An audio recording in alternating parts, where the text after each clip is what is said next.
Hoje o nosso entrevistado no podcast Jornal Paraná é Márcio Blasius. Ele é presidente da SIC, Associação Comercial e Industrial de Cascavel. Eu quero lembrar, você pode acompanhar os nossos conteúdos, as entrevistas no canal no YouTube do Jornal Paraná. Inscreva-se no canal, não está inscrito ainda, inscreva-se e pode também ativar lá o sininho para receber os conteúdos. Você pode nos acompanhar ou acompanhar as informações de Cascavel, da região, do Paraná e do Brasil no jornal impresso, Jornal Paraná, nas nossas plataformas, o paraná.com.br, também nas redes sociais, no Instagram. Seja um seguidor também do Jornal Paraná nas redes sociais, o Instagram, tem o Facebook, aqui você fica sempre bem informado. Márcio, satisfação recebê-lo aqui, tudo bem? Tudo bem, Zé Roberto, é uma satisfação estar conversando com vocês aqui.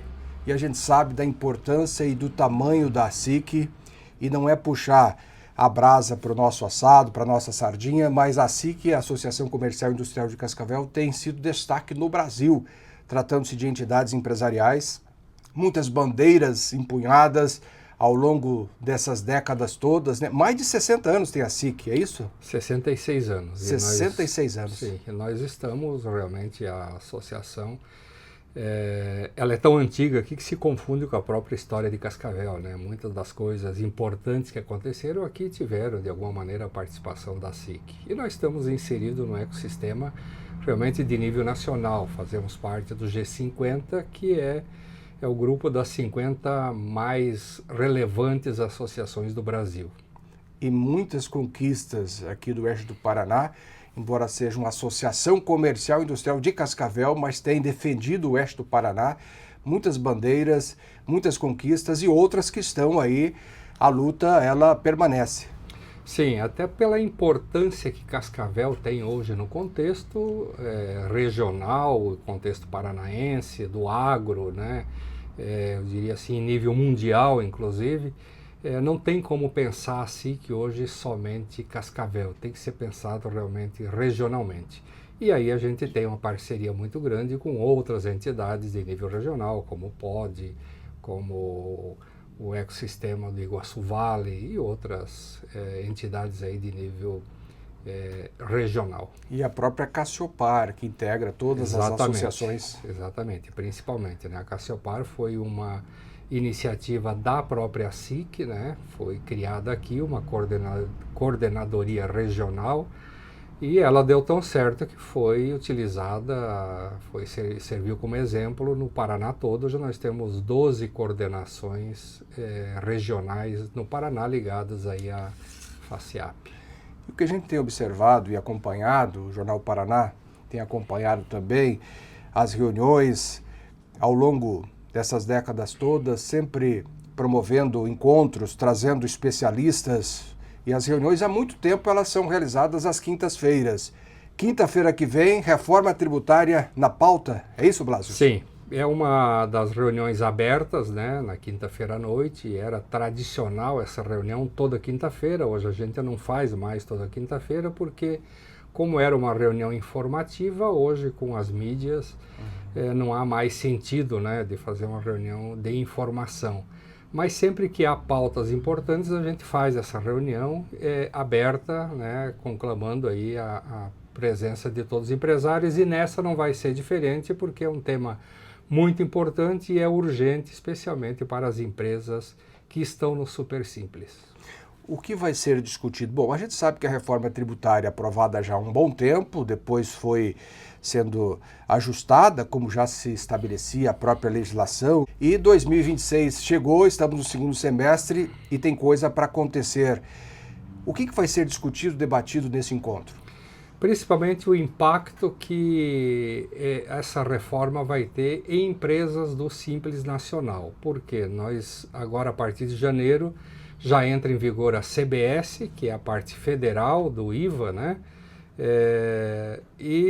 E as empresas de Simples agora em setembro elas têm uma oportunidade de fazer uma opção se seguem no sistema puro do Simples Nacional ou se adotam o sistema híbrido, porque para as empresas que vendem para outras empresas vai ser um pouco complicado trabalhar com essa reforma se não não tiver essa opção aí do sistema híbrido, né, de trabalhar uma parte no simples e outra parte no sistema normal.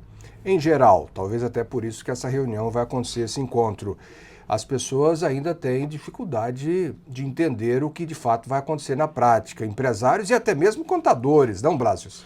Exatamente, posso dizer que sou especialista nessa área, né? Eu milito nessa área há mais de 35 anos e olha, confesso que muitas das coisas a gente ainda não sabe totalmente do impacto, até porque a gente não tem ainda nenhuma alíquota definida.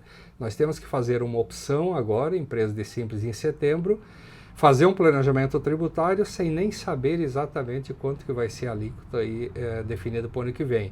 Então, assim, é uma reforma realmente que viria para simplificar, mas complicou bastante a vida do empresário. E essas reuniões aí são importantes para que a gente consiga trazer pelo menos um pouco de esclarecimento para o empresário para que ele tome a decisão a tempo.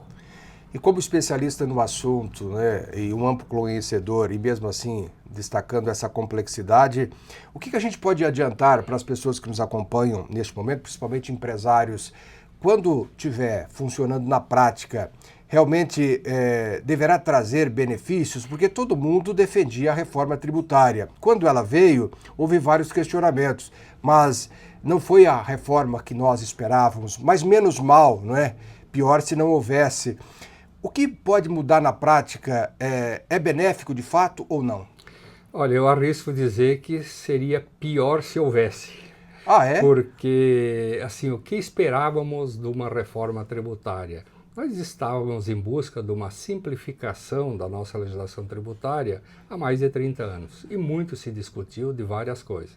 Enquanto isso, o judiciário andou e os tributos que são hoje, especialmente que vão ser substituídos aí, que é ICMS, ISS e PIS e COFINS, eles já passaram a ser um tributo muito conhecido e já experimentado, inclusive as dúvidas, o próprio judiciário já resolveu. Agora nós vamos iniciar uma substituição, né, e vamos começar tudo de novo. Quer dizer, daqui a 10 anos nós vamos estar discutindo alguns pontos desses tributos, né, pontos de regulamentação que podem ser inconstitucionais, e a gente assim volta para o passado aí, né, pelo menos 20 anos do que a gente fazia em termos tributários lá atrás. Então, assim, para simplificar, o que esperávamos da reforma tributária?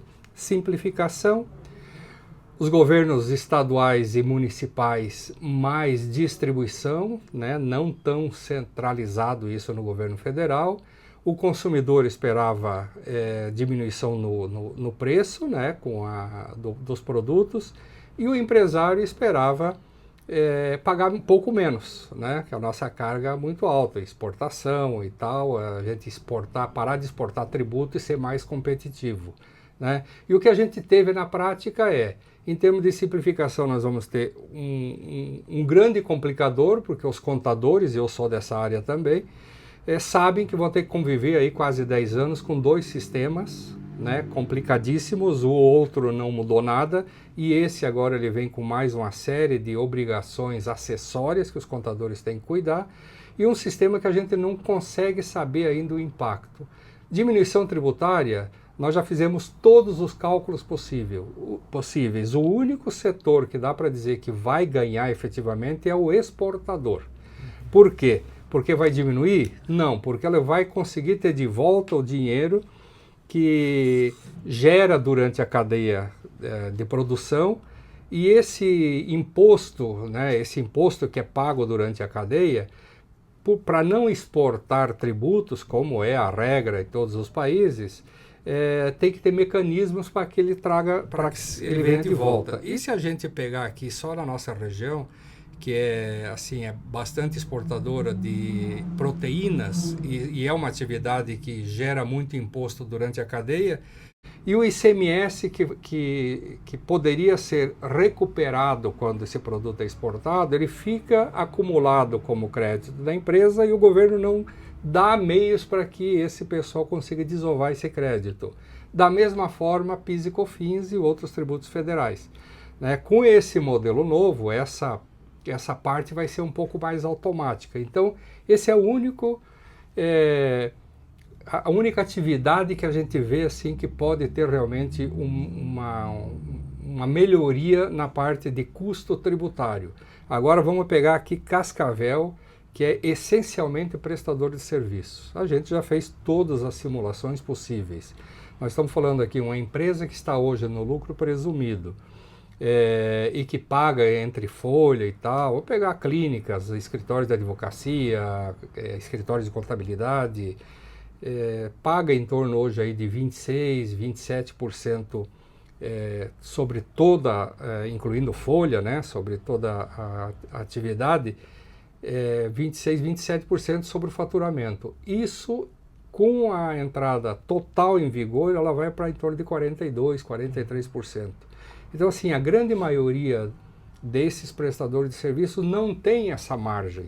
Então, isso tende a forçar a sonegação, tende o brasileiro ou o empresário ter que buscar alternativas ou então simplesmente sair de mercado. Vamos reforçar. Hoje é quanto? Iria para 42%. Nós estamos falando aqui hoje de uma tributação média, quem está no presumido, em torno de 18%. Aí você coloca mais a parte de folha de pagamento e tal, dá um custo tributário total sobre o faturamento em torno de 26%, 27%, essa é a média hoje. Iria para 42%? Por quê? Nós estamos substituindo o ISS, que hoje é no máximo 5%, por 28%.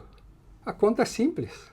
Mas aí quebra um punhado de gente aqui. Pois é, nós temos o ISS. Quem que vai ser substituído para a empresa prestadora de serviço? O PIS e COFINS, que é 3,65%. E o ISS, que é no máximo 5%, vai de 2% a 5%. Então, nós estamos falando aí de 5% e alguma coisa até 8% para substituir por 28%.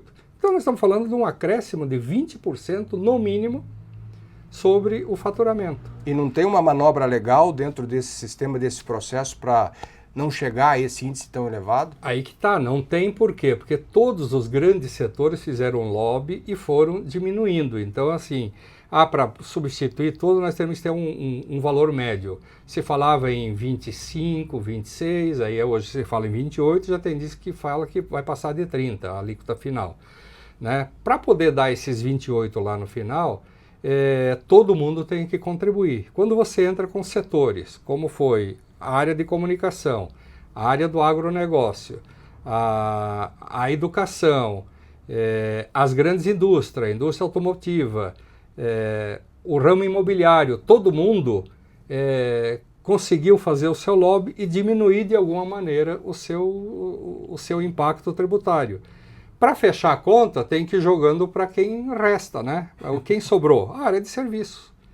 Então, a área de serviço vai ser muito penalizada. Mas tem uma fatia grande nesse mercado quando se fala da prestação de serviços. Qual é o índice? Nós temos aqui, para você ter uma ideia, dos associados, dos 5 mil associados que a SIC tem, nós temos em torno de 40% que são prestadores de serviço. Então o impacto vai ser muito grande.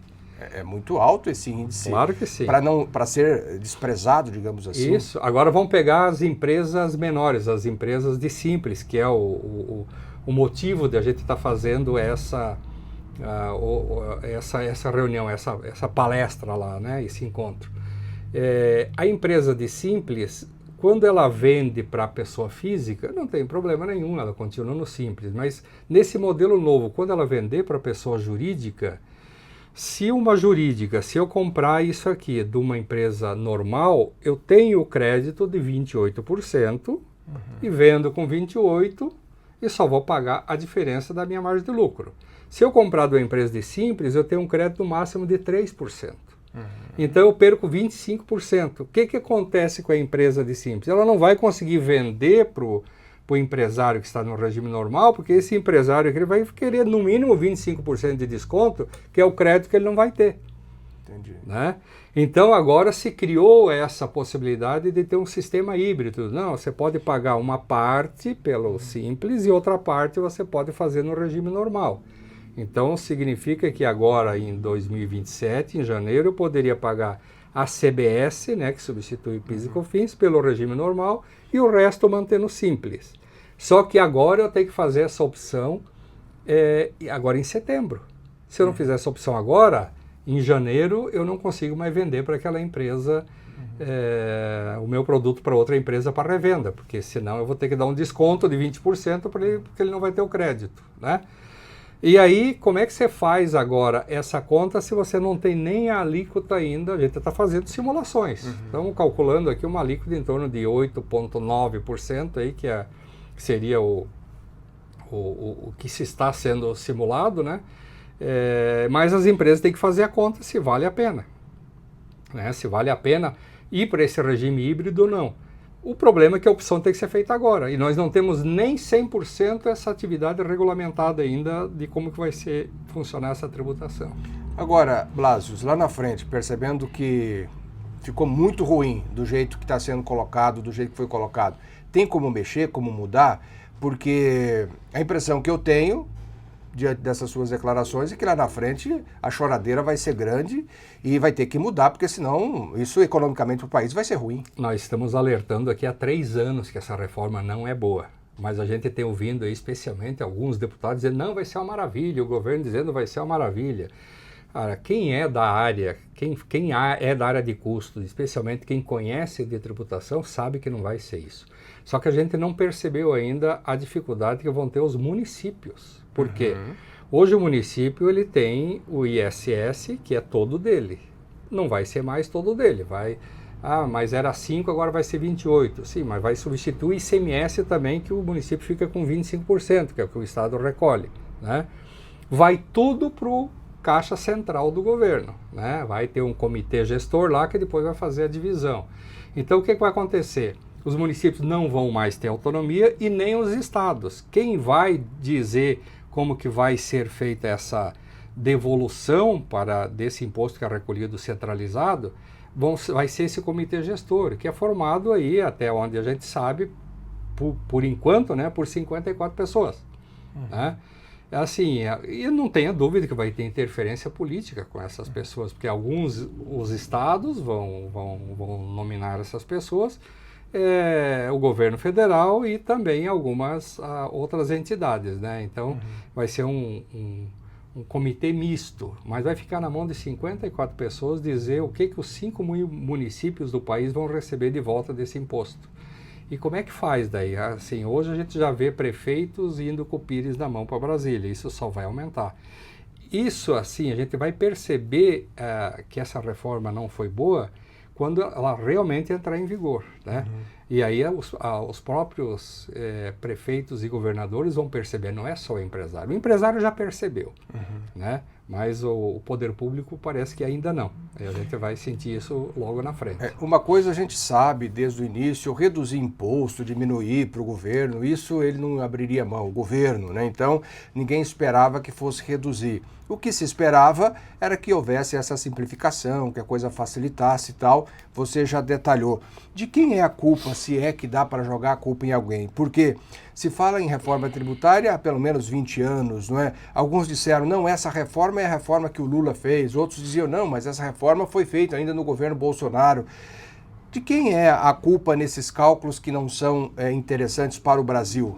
Eu acho que é a culpa nossa mesmo, porque até a gente, enquanto entidade associativista, né, ou a sociedade civil organizada, não se organizou para poder ter isso. Então, veja a coisa.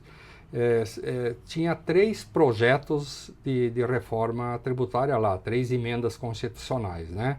Uma falava em diminuir 5 tributos, outra falava em diminuir 9 e outra era uma mista que o governo iria apresentar. No fim acabaram se juntando, fazendo um compilado e fizeram essa que está aí, substituindo 5 tributos por 1. Na verdade, substituiu 4 por 4. Por quê?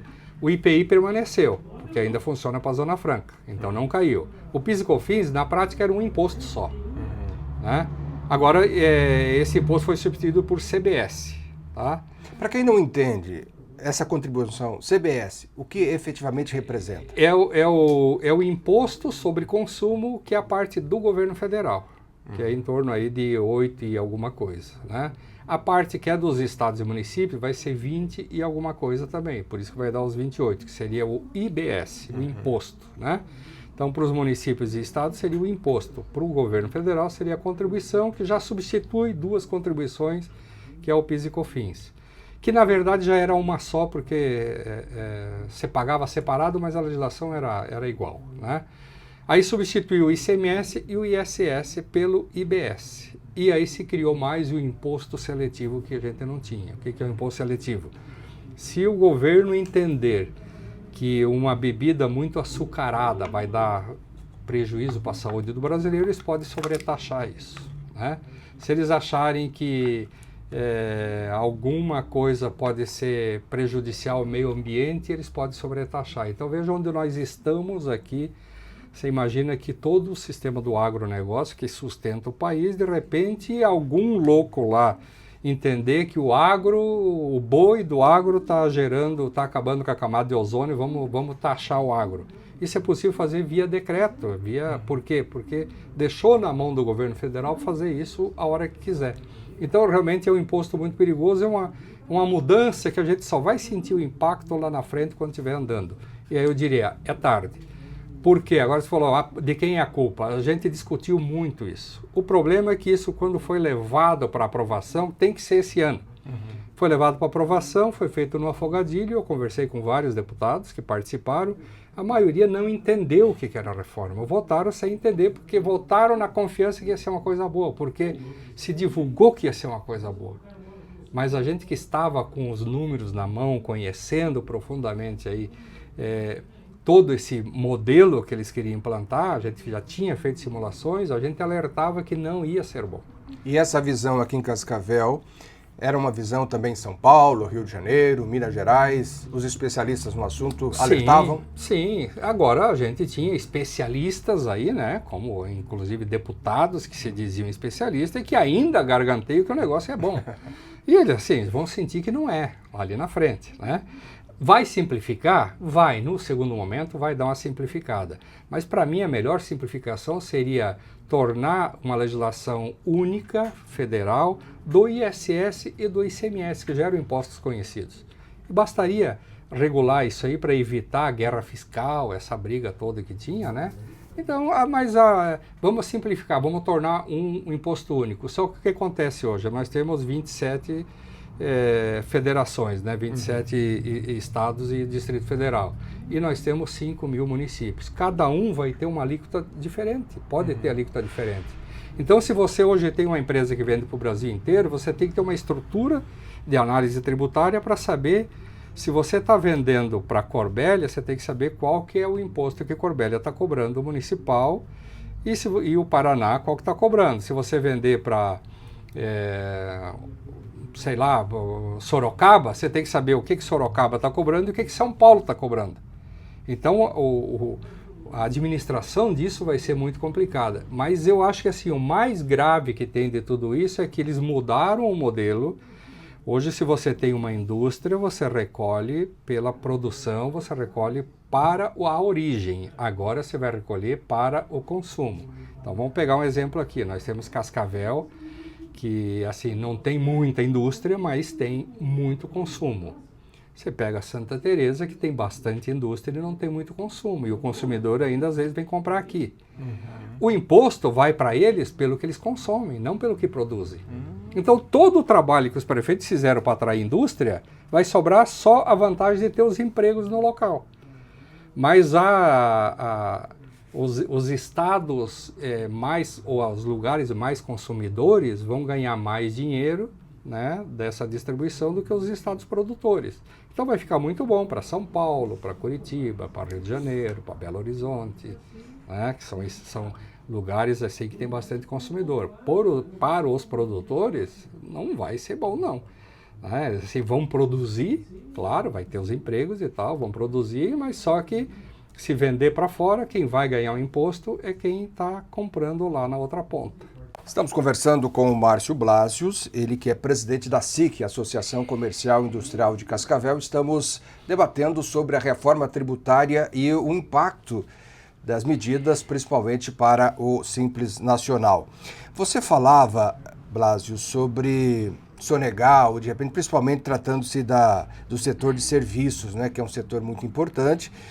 Os índices que você apresentou e a mudança realmente preocupa, Quando você fala em sonegar, não existe um caminho, de repente, eu vou reforçar, nós já falamos algo a respeito, para que ele realmente saia desse sistema, além daquele que tem que ser feito agora, projetando o ano que vem, que na verdade está complexo e a pessoa não sabe. Você acha que a pessoa vai fazer uma manobra e vai conseguir, além daquela outra situação, ou vai ter que amargar com todos esses problemas e lá na frente torcer para que essa reforma seja remendada? Bom, você tem uma coisa que, assim, que eu nunca aconselhei, foi realmente a sonegação. Tem meios de você pagar um pouco menos, né? Mas dentro da legalidade? Tem, com planejamento, né? A própria opção por eu estar no lucro real, ou estar no presumido, ou estar no simples, é uma forma de planejamento. Faz os cálculos dos 3 modelos, que são legais, e veja qual que fica mais barato para a sua atividade. É isso que a gente está provocando agora os empresários que estão no super simples para saber, continua no simples, vai para o presumido, vai para o lucro real ou utiliza o simples no modelo híbrido, né? Essa decisão ele tem que tomar agora em setembro.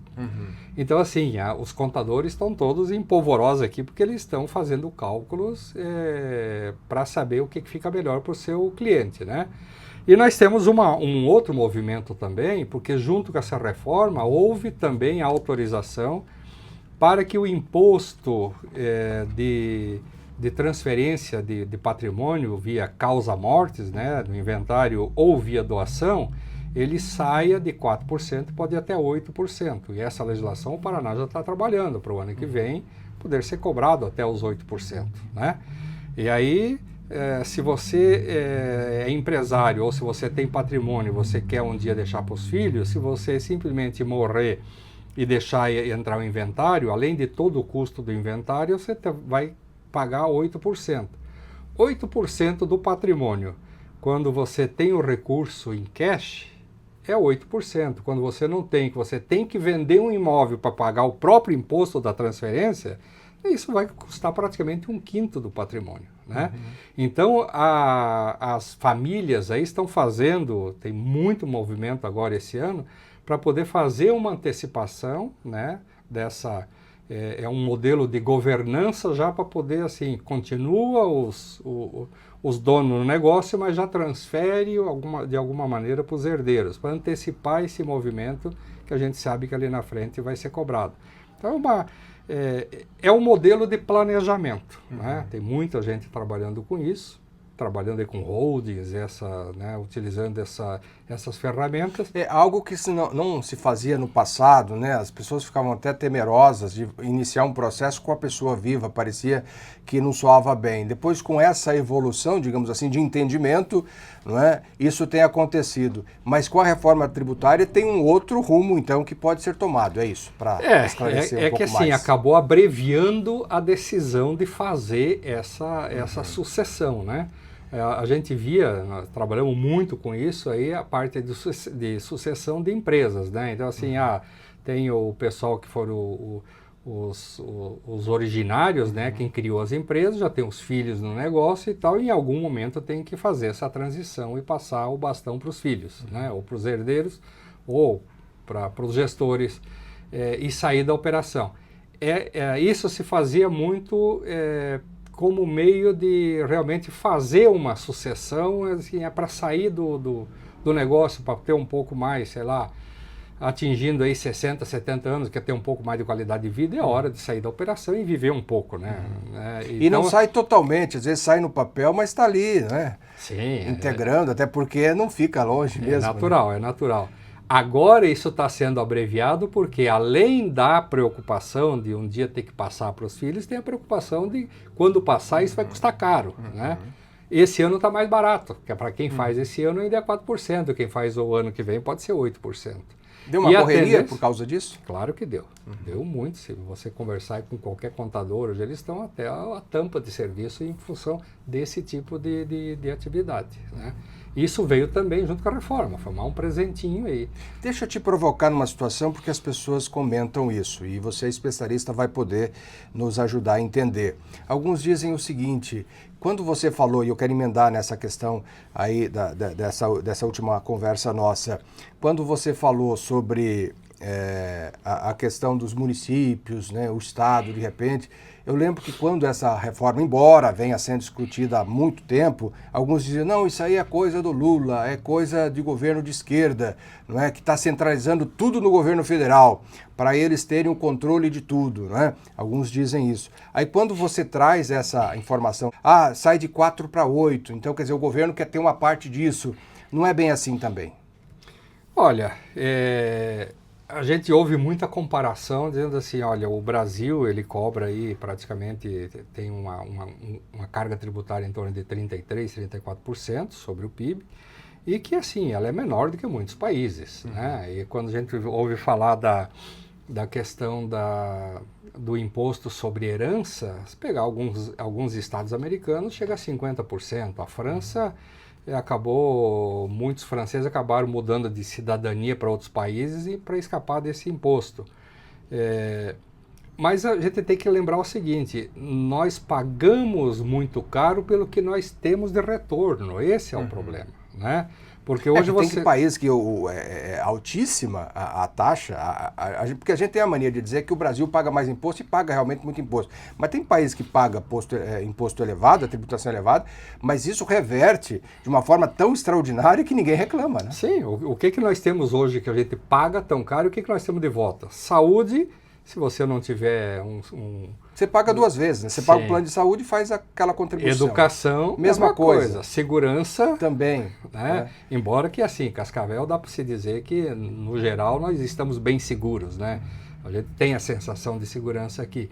Mas, em nível nacional... Comparando com esses outros países, quer dizer, a pessoa só paga uma vez. Aqui nós precisamos pagar duas, né? Exatamente. Uma privada e outra pública. Isso, então a sensação de que a gente está mandando dinheiro e não tem o retorno. E aí, assim, eu não sou anarquista, mas às vezes a gente acaba se pegando. Eu falei, viu, para que existe governo?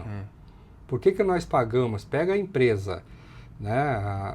Alguns dizem, não, o governo é para aqueles carentes, para os menos favorecidos. Pois é, aí você pega uma empresa que assim, de todo o valor que eu vendo, praticamente 33% vai para o governo. Né? E ainda, quando sobrou um pouquinho de lucro eu quero retirar, agora se eu retirar mais de 50 mil por mês, eu ainda tenho mais 10%. Né? Mais um presentinho que veio. Então assim, nós estamos chegando num limite de tributação que passa realmente a ser questionável a utilidade do próprio governo. Sabe? São coisas assim que, se a gente lembrar aí, quando da Inconfidência Mineira, aconteceu por quê? Porque a coroa resolveu tributar em 20% o garimpo lá, né? A mineração de ouro e diamante. Né, que eles chamavam de 1/5, a gente mandar 1/5 para o governo, não tem lógica, 1/5 do nosso trabalho para o governo, que chamava os quintos dos infernos. Hoje nós temos o terço do inferno. Se estava ruim, piorou, né? Pois é. E muito. Né? Sim, então Agora entra aí a questão da gestão pública, não é? Porque quando a gente fala sobre essa devolutiva, não é? Um governo inchado, não é? Ineficiente, gasta-se muito, não é? E gasta-se mal. E gasta-se mal, né? Porque se arrecada e gasta-se bem, tem uma eficiência na gestão, a gente teria esse retorno, não é? Então o problema está na gestão pública, precisa melhorar a gestão pública. Tanto que eu vi hoje uma matéria aí de um candidato, aí, um assessor econômico de candidato, dizendo assim, ó, se nós ganharmos, nós vamos implantar o modelo do orçamento base zero no governo. E nós estamos falando de uma economia aí em torno de 600 a 700 bilhões por ano, que não precisaria ser gasto, que é dinheiro realmente jogado fora. Esse modelo base zero nós estamos implantando, inclusive na SIC, eu uso na minha empresa há muito tempo, quer dizer, um controle efetivo de gasto. Você só gasta aquilo que realmente traz algum retorno. Né? Se implantar isso no governo federal, eu diria que esse juro que nós chamamos de Selic de 15% cai para 8% em um ano. Né? O problema é que assim, o governo gasta muito e precisa ser refinanciado. E gasta muito, a inflação sobe, juro sobe, porque você precisa aumentar o juro para conter a inflação e fica essa situação que a gente está vivendo aí, né? Quer dizer, inibe investimento, você não tem como tomar dinheiro emprestado, o dinheiro fica muito caro e é um círculo vicioso que nos leva para uma situação que impede o crescimento. Exatamente. E assim, a gente tratou semana passada aí do endividamento das pessoas, né? Hoje nós temos em torno, saiu uma estatística aí que nós estamos em torno de 9 milhões de CNPJs não endividados, negativados. Claro que nós estamos falando de 25 milhões de CNPJs que tem no Brasil, em torno de 15 disso aí já são empresas, são MEIs, né? E que normalmente se confundem com pessoa física. Então, não dá para dizer que 30% das empresas estão negativadas, não é isso. Mas que o índice está muito alto, tá. Recuperações judiciais nos últimos 4 anos nós triplicamos. É isso mesmo, Blasius, porque a gente vê o atual governo, o ministro da Economia, se manifestando com números, dizendo o seguinte: olha, superávit, estamos terminando o governo, né? A situação pegamos com déficit, estamos entregando com superávit, a situação não é bem essa. Na verdade, e quando se fala em empregos, por exemplo, nós temos, não sei se os números, alguns dizem que são maquiados, se a gente for ver o nível de emprego, ele é positivo, ele é interessante. Nós estamos com um nível de desemprego baixíssimo, não é? Sim. Embora os juros estejam altos e a inflação aí na casa de 5%, mas os números, eles não são tão desanimadores, os indicadores. Agora, eu gostaria de saber, você que é especialista no assunto, então tem muitas empresas fechando as portas, porque daí também tem que fazer aquele cálculo. E quantas estão sendo abertas? Porque às vezes a pessoa fecha uma empresa e abre outra, ela mesma, não é? Ou busca outro caminho. Nós estamos realmente caminhando para trás? Olha, um número preocupante que a gente tem é, por exemplo, o endividamento das famílias. 85% das famílias estão endividadas. E a dívida média em torno de 5 a 7 mil reais pelas estatísticas aí. Na SIC a gente tem ali o SPC. O SPC ele mostra que 53% estão negativados das pessoas físicas, ativas, né? Ativas economicamente. Então nós estamos falando assim, de mais da metade da população ativa economicamente não consegue mais comprar a prazo hoje porque está negativado. Diferente do que acontecia há 4 anos, 6 anos. Mas é muito diferente. Esse índice, são os números que mostram. Sim, há pouco tempo atrás, eu diria assim, 8, 10 anos atrás aí, esse índice era menos da metade disso. Então realmente é preocupante. E aí nós temos mais alguns impactos de crédito solto, né? Por exemplo, consignado. Conversando esses dias aí com o empresário, falou: eu estou perdendo funcionário, por quê? Porque ele está com 2 ou 3 empréstimos consignados, e quando chega e a empresa é obrigada a descontar e entregar para a financiadora, né, por lei, então quando chega na hora de fazer o pagamento do salário, o cara que ganha 3 mil vai receber 500, 600 reais, daí assim, ele não consegue com aquilo ali. Mas ele mesmo que fez o endividamento, a empresa não teve nada a ver com isso, mas ela é obrigada a descontar. Né, por lei. Isso tem a ver com o modelo de gestão do país, na sua opinião? Claro. Nós podemos pegar mais 4 anos com esse governo. E aí, onde nós vamos parar? Não tenha dúvida, se a gente pegar o primeiro governo Lula, né, eu não vou abrir a minha preferência política, mas se a gente pegar o primeiro governo Lula, ele nadou, né, de braçadas. Por quê? Porque as reformas que o Fernando Henrique fez, né, e o Brasil estava muito bem, e ele trabalhou bastante forçando o consumo, né, abrindo para o consumo. É lógico que o mercado expandiu. Né?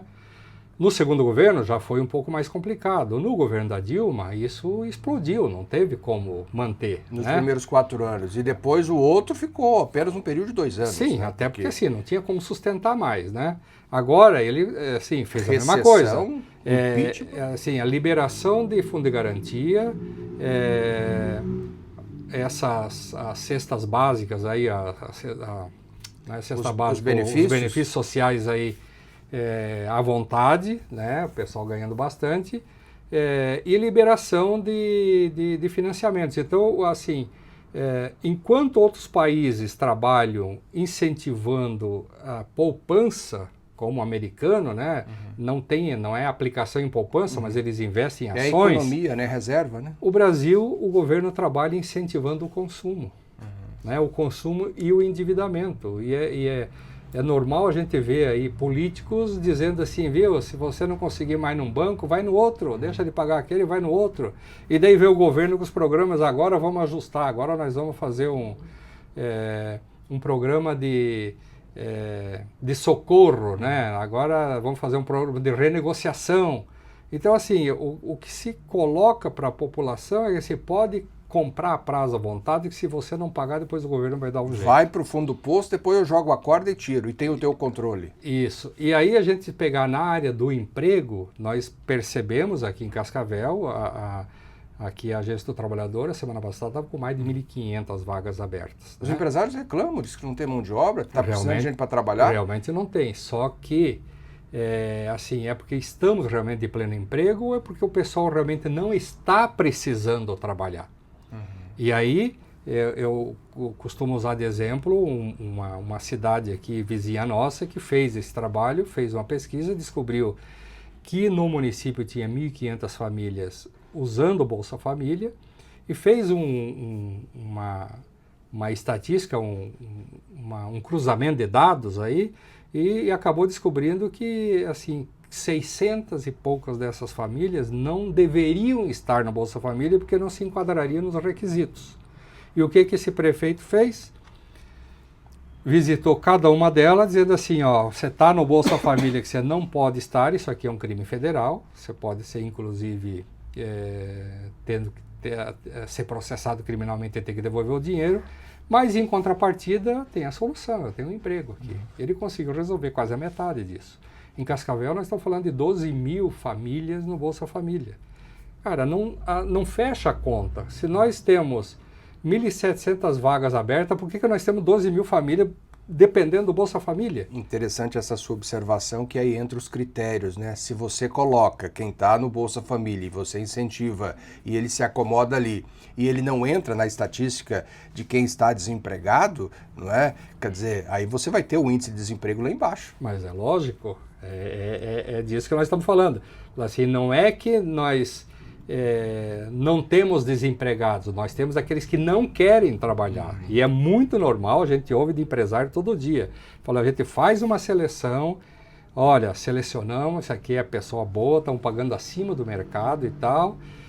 Pode vir que você foi aprovado, traz a tua carteira. Ah, não, se tiver que registrar, aí eu não quero, porque daí eu vou perder alguns benefícios. Aí o país não cresce, né? Então, assim, agora vamos pegando esse outro município. Eles fizeram um cálculo e descobriram que 30% dessas 1.000 e poucas famílias que estavam no Bolsa Família estão há mais de 10 anos lá. Se estão há 10 anos dependendo do Bolsa Família, significa que o modelo não funcionou. Essas pessoas já teriam que sair disso. Sair da pobreza. Por que a gente não avança, Blasius, nisso? Você é presidente da SIC, Associação Comercial e Industrial de Cascavel. Deputados são chamados, candidatos, pré-candidatos, são questionados, são sabatinados, não é? A população tem acompanhado, porque a imprensa acompanha esse trabalho da SIC. Estou falando da SIC, mas outras entidades Brasil afora também, acredito, desenvolvem esse trabalho. O brasileiro não aprendeu a votar ainda?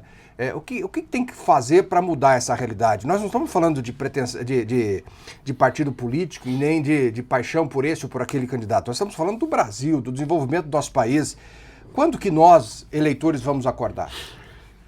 Pois é, essa é uma questão, essa é a pergunta de 1 milhão, né? Porque assim, não dá para entender como que você pega regiões que estão na pobreza a vida toda, permanecem na pobreza e votem em candidatos que querem que fique na pobreza porque usar como massa de manobra, né? Então, assim, passa tudo pela educação, né? Na SIC foi feita uma apresentação esses dias aí, que foi feito um comparativo entre o Brasil, a região oeste, na verdade, né? E alguns países. Tipo, o tamanho da região oeste é o tamanho de Israel. Israel, por exemplo. Olha o PIB deles, olha o PIB do oeste. Aí você pega Singapura. Isso que nós somos desenvolvidos, né? Desculpa ficar te interrompendo. A nossa região oeste, proporcionalmente, é uma das mais desenvolvidas do Brasil. Nós estamos no oásis aqui. Aí você compara com Israel? Sim, ele é 30 e tantas vezes maior, né, com o mesmo território do que a nossa região oeste. Eu acho que 36 vezes maior, se eu não me engano. Aí, e metade do país é deserto. Né? E da onde crescia o dinheiro? Da educação. Né? Vamos pegar Singapura, há 30 anos atrás, o pessoal estava passando fome. Né? E é do tamanho de Foz do Iguaçu. Hoje eles estão uma das maiores economias do mundo, né, nadando de braçada. Então, assim, a gente sabe os caminhos. O problema é, Você coloca um deputado para ir buscar voto e dizer assim, viu, eu vou acabar com o Bolsa Família, eu vou reduzir o Bolsa Família. Não vota, não se elege. Então esse é o problema, né? Então agora, né, essa eleição preocupa a gente, porque o Bolsa Família está aí, tá em torno de 500, 600 reais aí tá custando, né?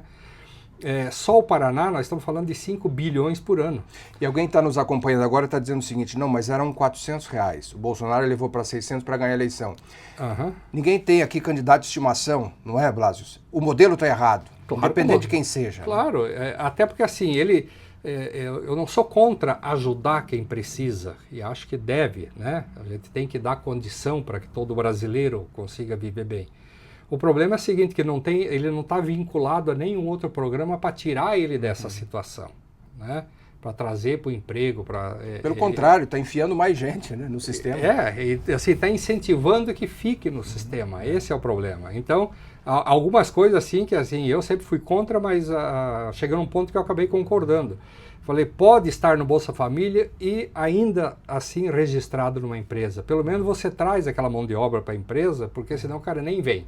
Né? E esses são aqueles que não trabalham, mas se você somar todos os benefícios dados... Vamos pegar o estado do Paraná. O Bolsa Família custa para o Paraná 5 bilhões, só no Paraná custa 5 bilhões por ano. Cara, nós estamos brigando aqui para trazer o centro de eventos, 1,5 bilhão para fazer o contorno, tá? Falta dinheiro para tudo. Em um ano a gente conseguiria duplicar essas rodovias, conseguiria fazer uma ferrovia nova com isso, sabe? Então, assim, realmente é dinheiro jogado fora. É necessário. O Brasil já dá muita coisa. Ele dá educação de graça, dá saúde de graça, um modelo de SUS aqui que não se sustenta mais, mas está aí ainda, né? Tem segurança, tem isso, tem aquilo, tem tudo, né? E ainda assim dá dinheiro para que a pessoa não precise trabalhar. É lógico que assim, qual que é o incentivo que você dá para a coisa? E o que me preocupa mais ainda é assim, que a juventude está vindo com uma ideia de que assim, eu não preciso fazer poupança, eu não preciso... eu coloco um exemplo de um amigo meu que quis dar um barracão para o filho dele. Eu falei, não, para que eu preciso de barracão? Não, viu, é um patrimônio que eu estou te dando e tal, você pode alugar. Eu falei, não, eu não preciso. O que eu ganho, eu pago o aluguel num apartamento, eu vivo bem, eu viajo, eu não preciso de carro, eu tenho Uber a hora que eu quero. Tá? Momentâneo, né? E amanhã? Isso, assim, eles querem usufruir de início agora, né? Já no início, sem se preocupar com amanhã. A nossa geração foi criada diferente. A própria escala 6x1, né? Essa discussão, o fim da escala 6x1, vai ficar mais para frente e tal. E não é conversa de empresário, né, Blasius? Porque às vezes a pessoa fica acompanhando o nosso podcast e fala, não, isso é conversa de rico, não é? Na verdade, as pessoas menos favorecidas são as mais prejudicadas com esse sistema, que é aquilo que você acabou de dizer. Mas é claro, quando você pega assim, a pessoa está endividada e tal, vem o governo, dá uma mãozinha e tal, vai lá, acerta, ou vem uma rede de loja e fala assim, eu estou vendendo para quem está negativado, porque só sobrou um lugar para ir fazer compra, né? A gente tem casos aí. Agora, quando o governo deve, quando esse juro está alto, aí assim, ele prejudica toda a economia, né? E aí prejudica o futuro. Então a gente está numa ciranda aqui. A gente percebe assim, o governo... Quando o empresário fecha as portas, são desemprego, são pessoas que estão deixando de trabalhar, as suas famílias, não é?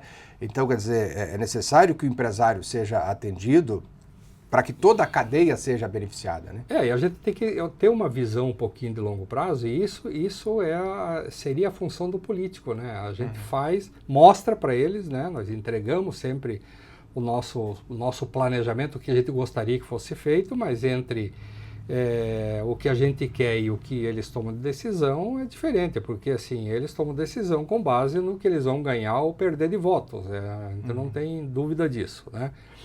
E aí assim, você pega, hoje nós estamos falando da Selic a 15%, diminuiu 0,25%. 14,25%. Né? O Banco Central trabalha com um horizonte de 2 anos para a Selic em 12%. Só que o mercado financeiro trabalha com um horizonte de 16%. Quer dizer, o mercado não está confiando no que o governo está fazendo. E só tem uma maneira de resolver, gastando menos, gastando bem, né? É que a conta não fecha, então não adianta você ter uma perspectiva positiva se as suas ações agora, elas colocam para um rumo diferente. Quer dizer, aí entra a questão da confiança, né? Por exemplo, como que o empresário vai investir? Você tem lá o seu negócio, você vai fazer um investimento para ampliar empregos e gerar mais renda, mais impostos. Você não tem coragem, você fica ali engessado, você fica temeroso. E fazer uma conta bem simples, né? Qual a atividade empresarial hoje que te sobra 15% líquido sem risco? Isso você consegue hoje com o juro. Então, por que eu vou investir? Não é o meu caso, eu não tenho dinheiro para investir. Estou falando aqui do empresário assim, a gente está vendo agora a construção civil aqui já com dificuldades. Né? Não estão conseguindo vender, não tem financiamento. E mesmo que tivesse financiamento, quem é que consegue financiar um apartamento para pagar com uma taxa de juro elevada assim? Não o empresário brasileiro, Blasius, é bem arrojado mesmo, é corajoso, porque senão a coisa ficaria pior. É verdade isso, que eles são corajosos, vão para o embate. Estatisticamente o brasileiro ele é um dos povos mais empreendedores do mundo, né? Pela quantidade de emprego. Por si só. É necessidade. É necessidade. Claro, porque assim, eu dependo do emprego, tá? Mas olha, se eu fizer coxinha e vender aqui no porta-mala do Corcel, eu consigo ganhar mais que isso. Então acaba virando um. E se dedica, daqui a pouco tem 3, 4 pontos, e aí daqui a pouco ele monta um restaurante, sei lá, algo, uma rede. Alguns chegaram a esse patamar e são grandes empresários. E a gente apoia isso, sem dúvida nenhuma, né? O que a gente quer, assim, que é esse pessoal que é MEI hoje vire pequena empresa, que depois vire grande empresa e tal, e que gere empregos, é isso que a gente quer. Então a gente incentiva muito. E falta muito para nós aí, pelo menos as nossas universidades, elas treinam o aluno para ser empregado, não para ser empreendedor. Nós não temos aula de empreendedorismo. Você pega uma aula de administração, uma faculdade de administração hoje, eu fiz contábeis, tive cadeira de administração. Os meus professores de administração eram catedráticos, não eram empresários. Então, assim, conhece muito de teoria, mas vai na prática para ver, né? Vai empreender na prática. Claro que é diferente. E as nossas faculdades, elas trabalham ensinando o aluno a ser, é só pegar aí na prática, né? A ser empregado. Assim, é para ir para o mercado de trabalho. Ir para o mercado de trabalho significa eu sair da faculdade e arrumar um emprego. Né? Se você pegar agora do ensino fundamental e o segundo grau, é a mesma coisa. A gente está trabalhando bastante com a Secretaria de Educação para tentar levar essa cadeira de empreendedorismo, de alguma maneira, para as escolas, né, pegar aquela criança ali e dizer, o empresário não é o vilão que vocês estão habituados a fazer, que é o opressor, sabe? É o cara que consegue gerar riqueza e consegue dar emprego. Se não tiver ele, não tem ninguém nem para oprimir daí, né? Mas é difícil a gente mudar, inclusive, essas cadeiras dentro do sistema de ensino nosso, né? Para a gente fechar, e eu quero depois fechar contigo sobre esse evento, falar um pouquinho mais e reforçar o evento de quinta-feira, que é sobre a reforma tributária, eu gostaria de ouvir uma opinião sua como empresário, como empreendedor, e falando do desenvolvimento do país, ainda em relação aos nossos líderes políticos, nossos governantes. E alguns até são sinceros, eles dizem o seguinte, não, eu preciso chegar lá. Eu preciso conquistar o voto, porque se eu não conquistar o voto, eu não vou chegar lá. Às vezes ele quer entrar num partido, que não vem ao caso aqui, porque é o partido que vai dar condição para ele chegar. Ele tem um discurso que é aquele discurso que pode levá-lo até lá.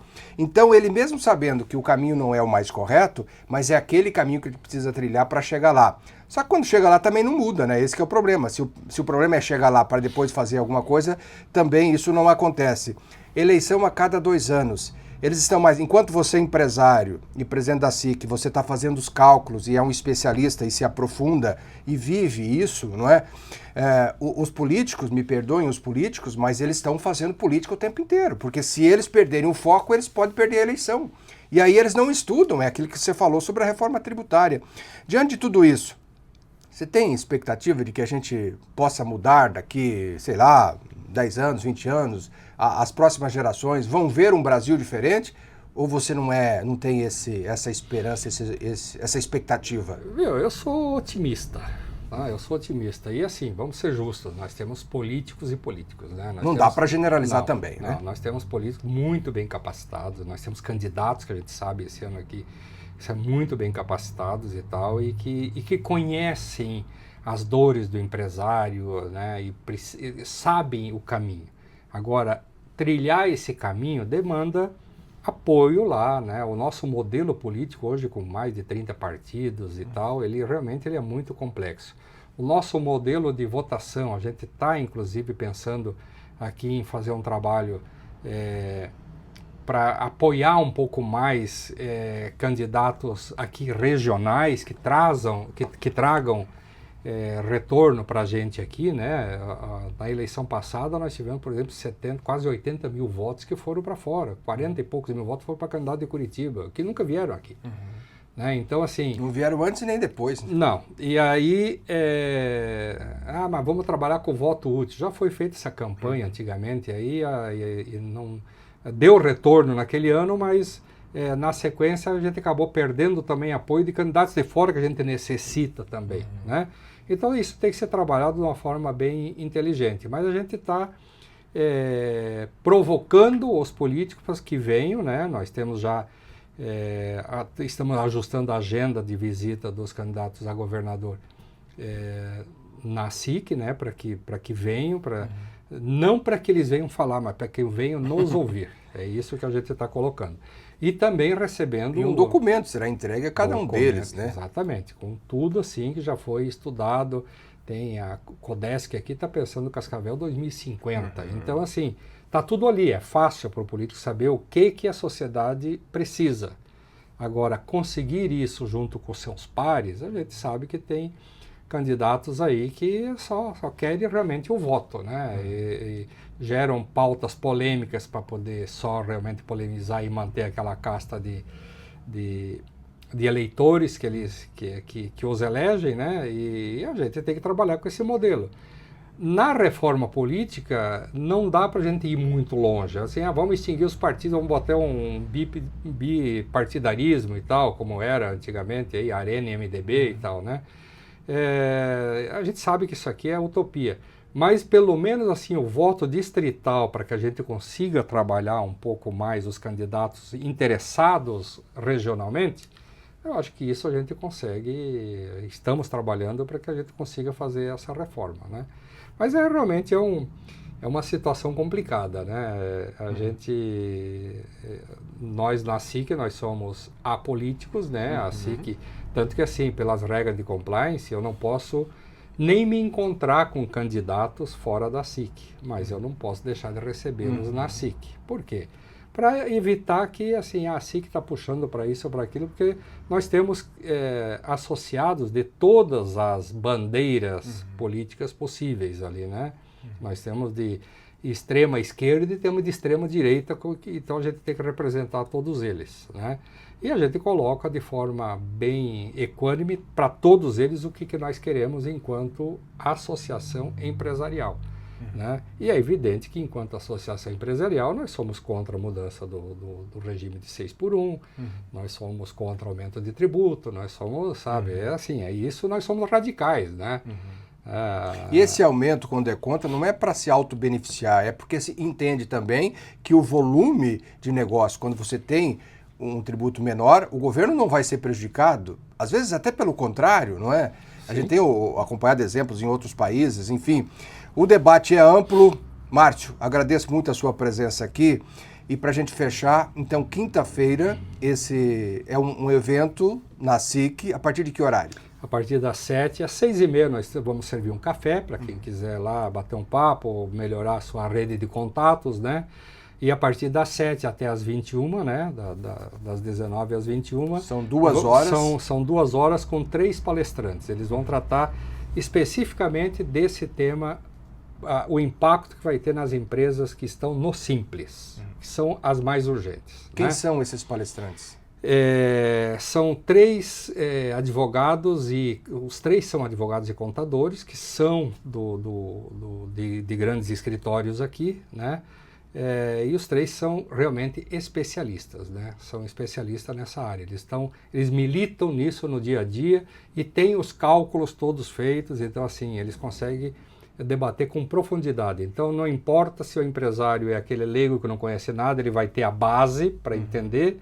ou se é aquele, é um contador que quer tirar o detalhezinho da operação dele, ele também vai conseguir lá com as perguntas. Então, assim, é um evento que realmente precisa. Eu estou achando que nós já não temos mais vagas para esse evento. Isso mas que eu ia dizer, tem vagas limitadas até em razão do espaço, e a procura é grande. É bastante grande. Hoje eu conversei com 2 pessoas que não estavam inscritas e falaram, nós vamos. Eu falei, vocês se inscreveram? Porque se não se inscrever, nós temos um espaço limitado lá. Né? E para se inscrever, por exemplo, quem nos acompanha agora e gostaria de se inscrever, ele entra pelo site? É pelo site da SIC. Ali já vai visualizar também se tem ou não mais vaga. Sim, e se tem, ok. Se não tem... Ou pelo site ou liga na SIC direto lá, né? Qualquer um dos atendentes que tiver lá vai conseguir fazer o seu registro. Márcio, muito obrigado pela entrevista. Imagina. E parabéns aí pelo trabalho à frente da SIC. A gente sabe da importância que tem essa entidade. Passa a presidente, não é? E continua o mesmo perfil, né, com credibilidade. Você já falou da questão partidária também, quer dizer, é apartidária, então ela realmente busca contribuir naquilo que for possível, né, um debate aberto, franco, e por isso tem toda essa credibilidade, com mais de 6 décadas, 66 anos, e muito tem contribuído, principalmente com a região oeste, e esse é o foco. Vocês estão de parabéns. Obrigado, Zé Roberto, obrigado pelo espaço, né, e contem com a gente sempre que precisar alguma coisa em termos de informação, assim como nós contamos com a imprensa, contamos com vocês para divulgar aquilo que a gente acha que é interessante ser divulgado, né? Obrigado a vocês. No podcast de hoje, nós conversamos, o podcast do Jornal Paraná, com Márcio Blasius, presidente da SIC, Associação Comercial e Industrial de Cascavel. Entre tantos outros assuntos, nós falamos sobre esse encontro da próxima quinta-feira, dia 30, né? Você que está nos acompanhando aí depois do dia 30, porque no podcast eterniza, não é? Dia 30, esse encontro sobre reforma tributária e os impactos, inclusive, para as pessoas aí relacionadas ao Simples Nacional. Lembrando que você pode acompanhar as informações no Jornal Paraná, o jornal impresso. Não tem assinatura ainda? Pode fazer a assinatura do Jornal Paraná, você vai receber todos os dias na sua casa o exemplar do Jornal O Paraná, o jornal impresso. Você pode acompanhar também as informações no jornal online, oparaná.com.br, e tem também outras plataformas, além aqui do canal no YouTube. Não é inscrito ainda no canal no YouTube, no canal do YouTube do Jornal Paraná? Inscreva-se e ative o sininho. E nas redes sociais, no Facebook, no Instagram, você também acompanha ali informações resumidas sobre fatos que movimentam Cascavel, a região e o Paraná. Até o nosso próximo encontro.